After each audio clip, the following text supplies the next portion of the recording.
Yes. So first off, can you tell the viewers about the different types of animation in like very simple terms as possible, and what's popular right now, and what type of animation do you primarily work on? I mean, generally, it's just. You need to cut this part, by the way. What? Yeah, I need to think about your. I need to think about that. I don't know. It's a really broad question you asked because it's just a simple matter of medium. 3D, 2D, motion graphics, pixel, Yeah, yeah. So original, just whatever. like talk a little bit about that. You don't have to go too in depth, but too Well, I in mean, it's depth, simple. but like 3D animation is the most popular because it's the cheapest. Or cut that. 3D animation is the most popular because it's the most straightforward, most simple, and most easily accessible form of animation to use. So as a result, it's just like that. That's what I work in 3D. so most companies use 3D nowadays, right?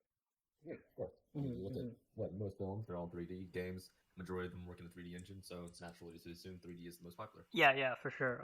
Yeah, I mean that's kind of like one thing I wanted to talk about is, in these last few years, I've really noticed a lack of like 2D animated movies, right? I Of mean, course. yeah, I love I love Disney and Pixar, but it just seems like the studios, it's really hard to tell them apart nowadays. I mean, of course, even back in the 2D days, it's sometimes a little difficult to differentiate, from movies from Disney as opposed to any other 2D studio. For sure, there's a little bit of stylistic differences between them, but for the most Right, part, same right. medium of animation, it's hard for the untrained eye to discern the difference between the two. So Well, just like it is now. right, right. I mean, what I'm saying is like maybe 10 years ago, maybe, Disney actually used to do like hand-drawn animation, and now it's all 3D now. It's all CGI now, Of course, streamlined is a lot easier to do. It's very pretty, and audiences really don't care, to be honest, for the most part. General audiences, at least. So it's only natural to assume that 3D is the next step in animation. Right, Now, right. there are some studios that do try to implement some sort of blend between 2D and 3D, which is Hmm. excellent. Klaus being the latest example, the Netflix movie from last year. I mean, in your opinion, do you think these types of like movies will make a comeback anytime I don't soon? know.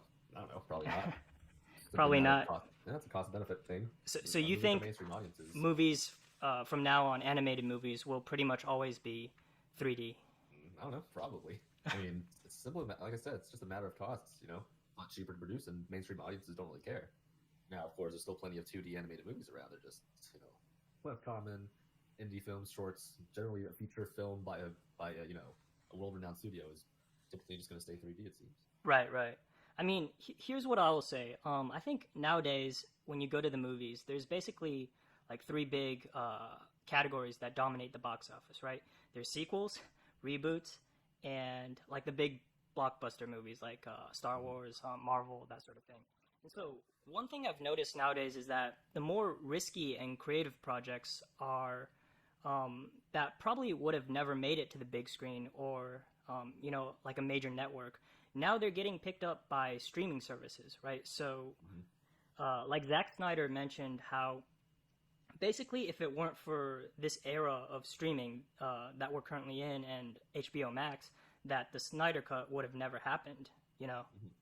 So, I mean, I guess my question is, do you think that riskier, more original content, not just with story, but with like animation style, that sort of thing, that we usually don't see in theaters anymore. Do you think those will start making a comeback in Netflix or these other streaming services? I mean, yeah, of course, you're already seeing it with your previous examples and my previous example as well. But generally, streaming services are more willing to take risks in general, not just in animation, but in filmmaking. But because of that, there's a lot lower quality of work being outputted through those streaming services. Mm, It's more of a get as much out of we can as possible and see what sticks kind of deal, instead of actually carefully taking time to consider what's the best course of action. They're willing to take more risks because they have a lot more room to give than major studios do. gotcha, gotcha. All right, cool. So do you want to talk about like the different like programs you use to No, animate? there's only one program everyone really uses in the industry, or like Mm. in studio work at least. I mean, there's some other smaller ones for other uses, but very few people use those. So all the big studios, Disney, DreamWorks. Yeah, they use either Autodesk Maya or some sort of proprietary version of it. So they're all using pretty much the same thing. Yeah, pretty much. I Makes mean, sense. the software doesn't really matter at all. Skills are easily transferable in animation. How often does something new come along, like a new software? Like never. Never. It's incredibly difficult to create an effective animation software when the market's already saturated with enough that work. I mean, sure, people have the problems with Maya, and a lot are switching to Blender because it's a good alternative. But for the most part, there's only a small handful that everyone knows and uses. I was reading that new technology and software comes out all the time. Like Yeah, of course. I was reading, I think it was some movie. I think it was Frozen. They say like how they modeled the snow and stuff. That was like a new program they used. I mean, I have no idea what they could be talking about. It might have been new software. It might have been just some specialized tool or version that they're using.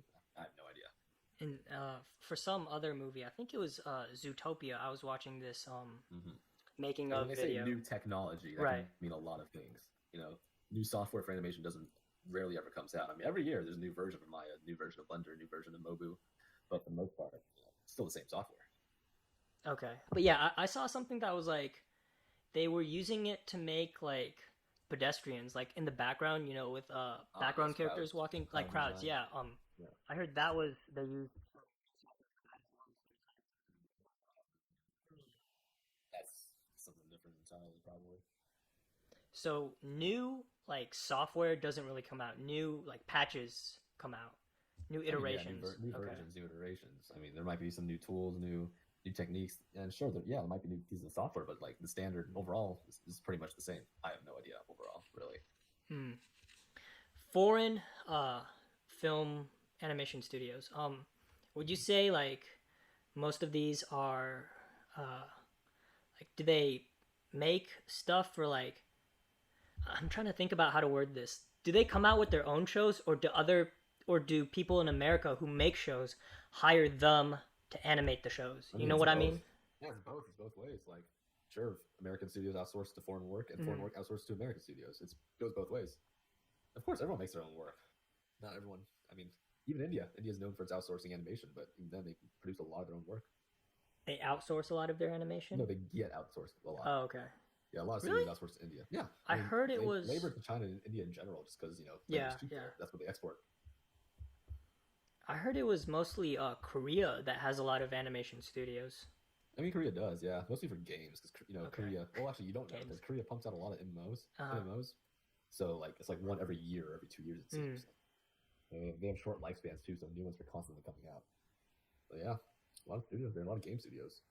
What are a lot of like big production studios and Korea? I have no idea. you don't know? I have no idea. Nah, I don't know at all. Oof.